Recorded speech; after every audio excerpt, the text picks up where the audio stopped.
Assalamualaikum warahmatullahi wabarakatuh. Alhamdulillah wassalatu wassalamu ala Rasulillah wa ala alihi wa ashabihi wa man wala ma ba'du. Kaum muslimin dan muslimat peserta grup Dirasat Islamiyah yang semoga senantiasa dirahmati Allah Subhanahu wa taala. Al-muallif rahimahullah Al-Imam Abu Syuja' menyatakan wa talaqu darbani sarihun wa kinayah. Perceraian itu ada dua model.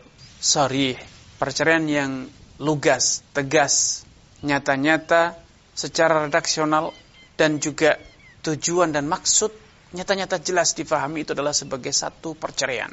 Satu komitmen dari suami yang dia ungkapkan dengan kata-kata yang lugas, tegas, tanpa ada kesamaran sedikit pun bahwa dia telah berniat untuk memutus ikatan pernikahan antara dirinya dengan istri. Ini satu model. Dan yang kedua adalah perceraian yang diungkapkan dengan kata-kata kinayah, kiasan atau sindiran. Ada banyak alasan kenapa suami tidak secara lugas, secara tegas mengatakan maksud dan niatnya untuk mengakhiri pernikahan. Tetapi dia menggunakan kata-kata yang memiliki beberapa alternatif penafsiran. Walaupun redaksi-redaksi yang dia gunakan seringkali digunakan, diungkapkan oleh masyarakat untuk mengakhiri pernikahan.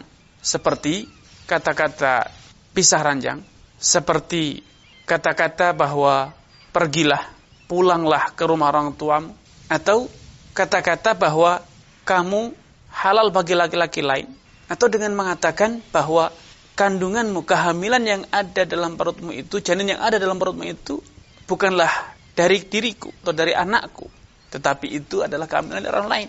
Dan ungkapan-ungkapan yang serupa.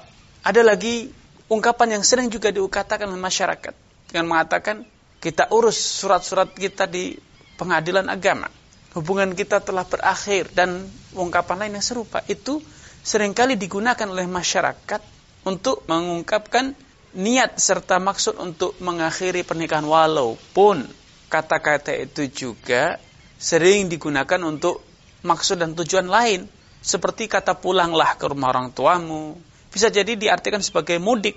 Bisa jadi ketika seorang laki mengatakan bahwa pisah ranjang, artinya cuma sekedar bahwa engkau tidur di kamar sebelah, saya tidur di sebelah. Mereka saling ngambek saja, lagi tidak ingin seranjang saja, walaupun mereka berstatus suami istri, dan lain sebagainya. Nah, pembagian perceraian menjadi dua kelompok, sorih, tegas, lugas, dengan kinayah, sindiran ataupun kiasan. Ini merupakan satu pembagian yang pilih dikata itu sebagai satu hal kesepakatan di kalangan ulama. Dan ini bukan hanya dalam akad nikah saja, tetapi berlaku dalam semua akad. Ada komitmen akad yang tegas, lugas, seperti dalam jual beli, saya jual, saya beli, itu tegas, lugas, sehingga kedua belah pihak dengan mudah memahami maksud dari redaksi lawan akadnya. Tetapi ada kata-kata yang itu tidak secara lugas mengutarakan arti ikatan jual beli. Misalnya dengan kata-kata ambillah, saya beri kamu dengan harga sekian rupiah. Barang ini halal milikmu dengan sekian rupiah. Ini tidak secara tegas menyatakan jual beli, walaupun tradisinya, secara tradisi dalam berbagai momentum kata-kata itu digunakan sebagai apa? Sebagai komitmen jual beli.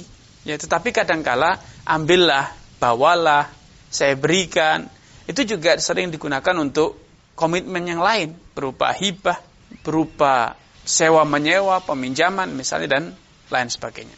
Kalau Anda berkata, apa yang membedakan suatu redaksi itu dikatakan sebagai perceraian yang lugas, tegas, sorih, dari perceraian yang itu merupakan kiasan, kinayah, atau sindiran? Maka jawabannya hanya ada satu, yaitu tradisi. Ketika satu ungkapan itu selalu digunakan terus-menerus, secara berulang-ulang, di setiap waktu, di setiap tempat oleh semua orang, untuk mengutarakan arti perpisahan, arti berakhirnya hubungan nikah antara laki-laki dengan wanita.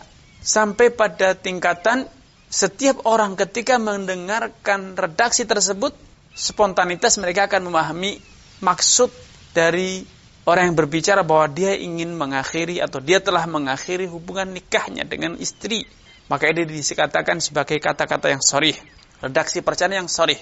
Sedangkan bila suatu redaksi sering digunakan untuk mengutarakan kata perpisahan, kata perceraian, berakhirnya hubungan pernikahan, namun juga di saat yang sama sering pula digunakan untuk tujuan dan maksud yang lain, maka ini dikatakan sebagai satu redaksi kinayah yang tidak tegas dan tidak lugas. Dan pembagian ini sangat logis, karena memang faktanya demikian. Fakta di masyarakat ada redaksi-redaksi yang tegas, lugas, dan ada yang masih ambigu, multitafsir. Walaupun tingkat kesamaran pada redaksi yang kinayah, redaksi yang masih kiasan atau tidak lugas itu juga bertingkat-tingkat, tidak satu level. Ada kata-kata yang kalau boleh diprosentase, mungkin persentase penggunaannya dalam arti memutus hubungan nikah itu bisa jadi ada yang 70%, ada yang 60%, ada yang 51%, ada yang 80%. Nah ini tentu setiap masyarakat, setiap daerah memiliki tradisi yang berbeda-beda. Ini yang bisa kami sampaikan pada kesempatan yang berbahagia ini. Semoga Allah Subhanahu wa taala menampakkan taufik hidayah kepada kita semuanya. Kurang lebihnya saya maaf. Billahi taufiq wal hidayah. Wassalamualaikum warahmatullahi wabarakatuh.